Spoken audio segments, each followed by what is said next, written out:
আমি জনগণের কাছে যাব।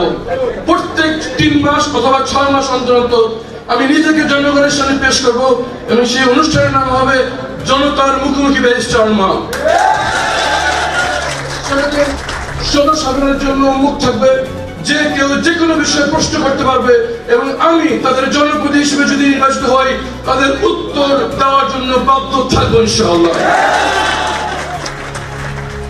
ঢাকা 14 আসনের সবচাইতে নিগৃহীত অঞ্চলের নাম হচ্ছে কাউন্দিয়া এবং বন্দা। সবচাইতে মানবিত, সবচাইতে দুর্ভোগের মধ্যে বসবাস করছে আমার প্রাণের কাউন্দিয়া এবং বন্দাবাসী। আমার অন্যতম ওয়াদা, অবিলম্বে সেখানে একটি ব্রিজ নির্মিত হতেই হবে ইনশাআল্লাহ। ব্রিজ নির্মাণ হয়, সরাসরি সড়ক যোগাযোগ স্থাপন হয়, সেখানে কলকারখানা গড়ে উঠবে, কর্মসংস্থান গড়ে উঠবে। কিন্তু আমার কাউন্দিয়া এবং বন্দাবাসীর অন্যতম প্রয়োজন একটি হাসপাতাল। ইনশাআল্লাহ কাউন্দিয়াতে একটি সরকারি হাসপাতালের জন্য আমরা উদ্যোগ গ্রহণ করবো ইনশাআল্লাহ।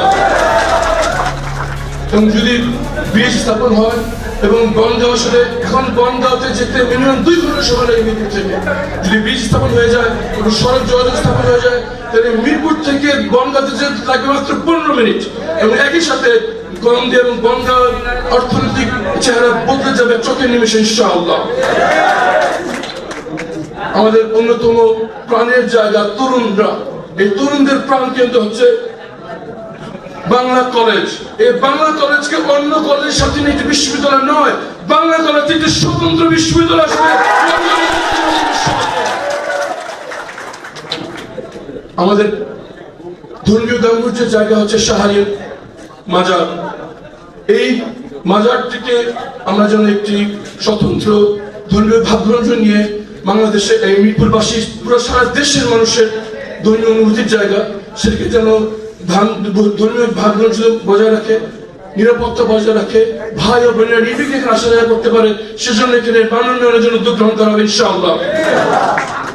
আমাদের চিড়িয়াখানার আশপাশ এলাকায়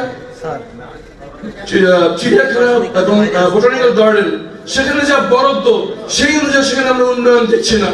যা বরাদ্দ হচ্ছে তা ঠিক মতো ব্যবহার হচ্ছে কিনা সেটা আমরা নিশ্চিত করবো ইনশাআল্লাহ। সেখানে অনেকেই আমরা জানি না, সেখানে একটি সরকারি হাসপাতাল নির্মিত হয়েছিল, যে মেডিকেল কলেজ সেখানে ছিল, সেখানে মানুষের জন্য চিকিৎসার জন্য অনেক দূর দূরান্তে যেতে হয়। চিড়িয়াখানা এবং বনগাঁর কাছে অবস্থিত যে হাসপাতালটি রয়েছে সেটি আবার সরকারি উদ্যোগে মেডিকেল কলেজ স্থাপন করার জন্য আমরা উদ্যোগ গ্রহণ করবো ইনশাআল্লাহ। আমাদের এই ঢাকা 14 আসনের অন্যতম শক্তি হচ্ছে আমাদের নারী সমাজ। তাদের জন্য ঢাকা 14কে নিরাপদ করার জন্য নারী সদস্যদেরকে দিয়ে কমিউনিটি পুলিশ ইউনিট গঠন করা হবে ইনশাআল্লাহ। আমাদের নারীদের জন্য বাজার এবং পাবলিক স্পেসে যে পাবলিক টয়লেট রয়েছে সেটা তাদের জন্য ব্যবহার করার একেবারে অসম্ভব হয়ে যায়, সেখানে তাদের জন্য বিশেষায়িত পিঙ্ক টয়লেট বা নারী বান্ধব টয়লেট স্থাপন করার জন্য উদ্যোগ গ্রহণ করবো আমরা ইনশাআল্লাহ। আমরা যদি আমাদের বিস্তারিত আরো বলতে চাই অনেক সময় লেগে যাবে, আমি শুধু একটু বলতে চাই আমাদের মিরপুরবাসী অন্যতম ক্যান্সার নামক জিনিস হচ্ছে প্রকাশ্য এবং নীরবে চাঁদাবাজি।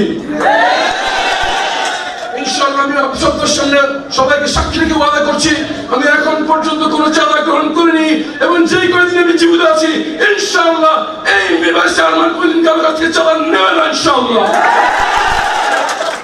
এবং যদি আপনাদের সমর্থন নিয়ে দায়িত্ব পালনের সুযোগ হয় তাহলে ইনশাআল্লাহ আর কাউকে এই ঢাকা 14 চাঁদাবাজি করতে দেওয়া হবে না ইনশাআল্লাহ। নীরবে চাঁদাবাজি, বিশেষ করে আমাদের নিগৃহীত দুর্বল জনগোষ্ঠী যারা রয়েছেন তাদেরকে চাঁদাবাজি করে তারা বলতেও সাহস পায় না।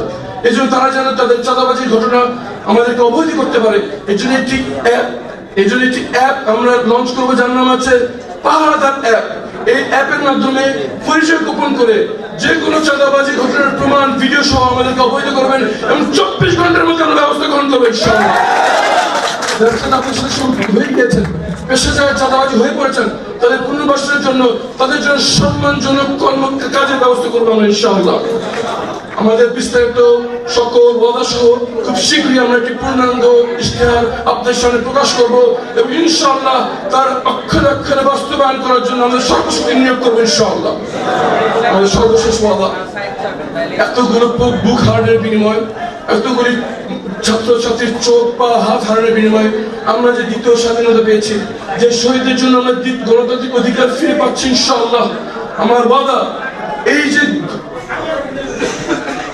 জুলাই সনদ, এই জুলাই সনদ যেন স্থানীয় এবং জাতীয়ভাবে অক্ষরে অক্ষরে বাস্তবায়ন করা হয়, এই জন্য আমরা সর্বাত্মক চেষ্টা এবং যদি না হয় তাহলে আন্দোলন করবেন ইনশাআল্লাহ। এবং জুলাই নির্বাচনের জন্য যে আচরণবিধি দেওয়া হয়েছে সরকারের পক্ষ থেকে, তা আমি আপনাদের সামনে ওয়াদা করছি আমি এবং আমার সহকর্মীরা অক্ষরে অক্ষরে পালন করবে ইনশাআল্লাহ। এবং যদি কোথাও আমাদের কোনো ব্যত্যয় ঘটে এবং প্রশাসন বা জনগণের কাছ থেকে যদি আমাদের কাছে দৃষ্টি আকর্ষণ করা হয়, আমরা 24 ঘন্টার মধ্যে তা সংশোধন করে নেব ইনশাআল্লাহ। সবাইকে আহ্বান জানাবো, এত শহীদের রক্তের বিনিময়ে যে আমরা নতুন স্বাধীনতা পাচ্ছি, আসুন এই সুযোগকে ব্যবহার করে আমরা একটি নতুন বাংলাদেশ আমরা গড়ে তুলি, যে বাংলাদেশে থাকবে না দুর্নীতি, থাকবে না কালো টাকার প্রভাব, থাকবে না পেশা শক্তির ব্যবহার, থাকবে না চাঁদাবাজি, প্রকাশ্যে বিক্রি হবে না মাদক ইনশাআল্লাহ। আসুন সবাই মিলে করি নতুন বাংলাদেশ। আসসালামু আলাইকুম।